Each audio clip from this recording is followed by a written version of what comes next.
who had the power to just grab you off the street with no jury or anything and just sterilize you. That's what the family courts were founded for. And they're not due process. They're extra-constitutional. They're outside the purview of checks and balances, the Constitution, Bill of Rights. It's like, and people say, well, how does that happen with the Constitution, Bill of Rights? Well, you have to enforce that. You know, black people weren't considered human, and they could be lynched for no reason. They weren't allowed to own guns when everybody else was.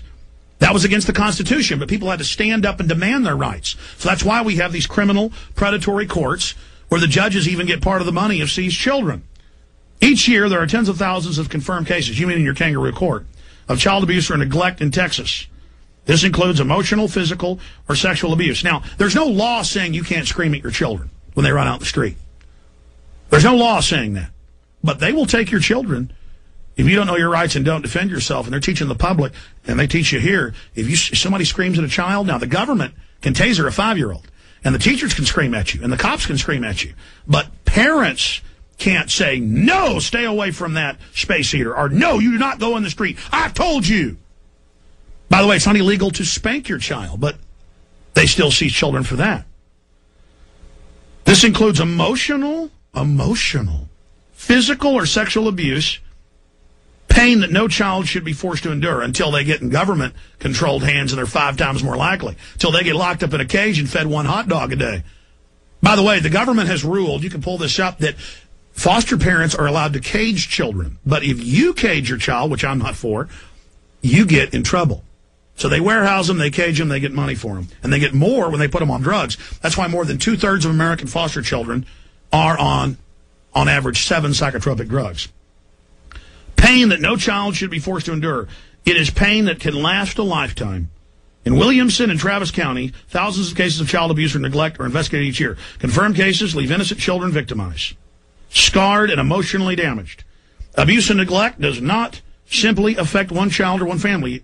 It is felt in schools, neighborhoods, and communities. Most frequently, the cycle of child abuse can repeat itself in families generation for generation for generation. See, this is the state coming in and taking over families. We can stop child abuse, but children can't always speak for themselves. Sometimes we have to speak for them. Now, let's hear what they say could be signs of abuse. If a child's being bad at school, got to be taken. The first step in helping an abused or neglected child, or a child that's drunk a bunch of Coca-Cola, is to recognize the symptoms and signs of abuse, whether it's neglect or physical, sexual, or emotional abuse. Here are some of the signs you should look for. A child shows signs of malnutrition or begs or hoards food. Really, my kids are pretty plump, but they're always begging for sweet treats. Sorry, got to take them. Poor hygiene. You see, if a child wipes their nose at school on their shirt and they see that snot, a little bit of snot, that's in the CPS manuals. Kid's gone.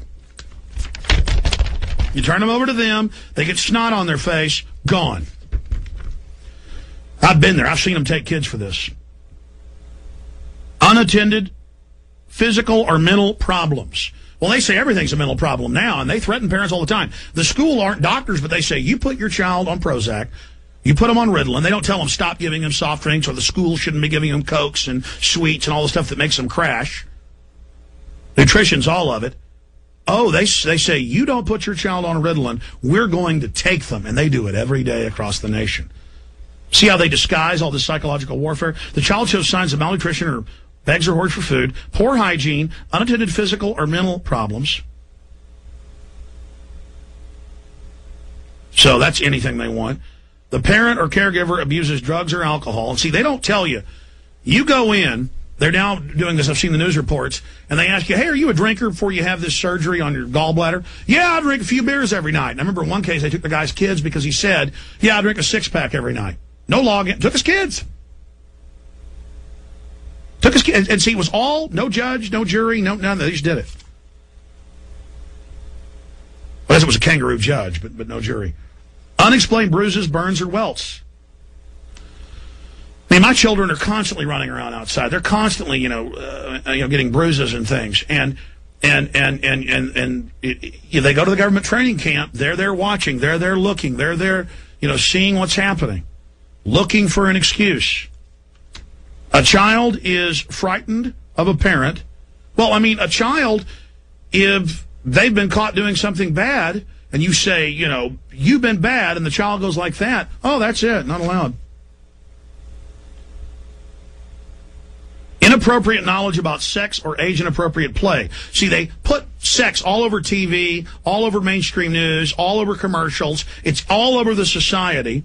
And children do all this stuff naturally. They can never see anything, and they're going to try to play doctor. That's basic child psychology. Go take it. I took a course in that in school, in college. It's right there. Doesn't matter. You see, oh, that's another reason to get them. Extreme mood swings. Well, you got kids on Ritalin and Prozac with it, or you got kids on all the sugar and dyes and toxins and GMOs. That's basically every kid in America. So now, boy, that kid's throwing a fit. I better call the police on him. Oh, man. And all the time, every time I talk to these parents, I'm like, well, how did this happen? Well, my children, my 5- and 6-year-old, were playing in the backyard on Saturday, and I was watching them out of the window, and it's a fenced backyard. And that night, the CPS showed up and demanded to come in the house and said they'd arrest me if I didn't sign a paper. But the paper said that I agreed that I was abusive. I didn't know that, and then they took them, and it's been a year since I saw my children. No due process. It's just all made up. So I want to get Children at Heart Ministries on the show, and I want to and then it also lectures the parents. See, the parents are bad. The state and their cohorts are 5 times more likely, and they're the ones with the bad record of hurting people. The state and the government and their minions and those profiting from this. But they're going to tell. They're also going to have the moral high ground. They're going to tell you you're bad. Parents are bad. You know, you're evil. Children need to know that they are special, loved, and capable of following their dreams. Help a friend, neighbor, or relative. Offer a helping hand. Take care of the children so the parents can rest or spend time together. See, now this tells you to spy on everybody, and then it goes, go get in everybody's business right here. Help yourself when the big and little problems of your everyday life pile up on you to the point where you feel overwhelmed and out of control. Take time out. Don't take it out on your child. See, they're telling you you're abusive. Because somebody reads this and they go, my God, you know, my children get scared of me when I yell at them for running out in the street. Or, my gosh, my kids have mood swings, which is a normal part of life. I must be bad. See, they tell 13-year-old girls now and boys, oh, you're feeling upset. You're feeling, all these feelings that you need Prozac and Ritalin. See how they're telling you there's something wrong with you. Be a nurturing parent. Help a friend, neighbor, or relative. Help yourself. Get involved. Ask your community leaders, clergy, library, and schools to develop services to meet the needs of healthy children and families. Now, that's because most of the 26,000 churches are under FEMA's secret control. We got you the documents. It's now in the news. Training for gun confiscation, going to FEMA camps, training parents. That's in the documents to turn loose of their parents to go to FEMA camps. So that's so you go ask to be part of what most of these government-controlled churches are already involved in. Volunteer at a local child abuse prevention program. And then this is to get you to be a volunteer spy for information about volunteer opportunities. Report suspected child abuse or neglect.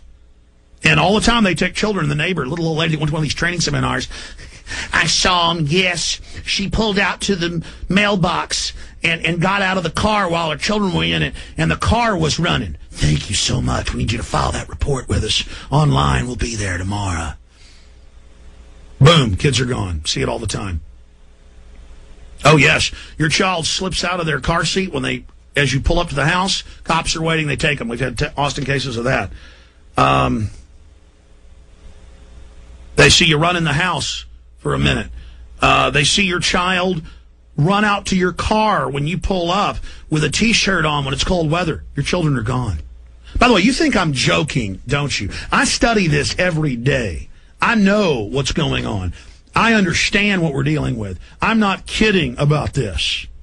Just type into Google, child dies in foster care. And you'll see hundreds of articles from just in your town, your city, your county. And then, type in child dies in foster care, Austin, Texas. Child dies in foster care, Albuquerque, New Mexico. Child dies in foster care, Oklahoma City. Sometimes you'll get 2 or 3 articles a day.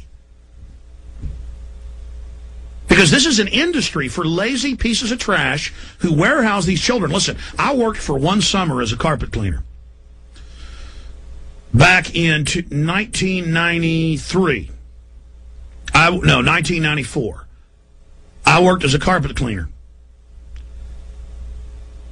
at Stanley Steamer Carpet Cleaner.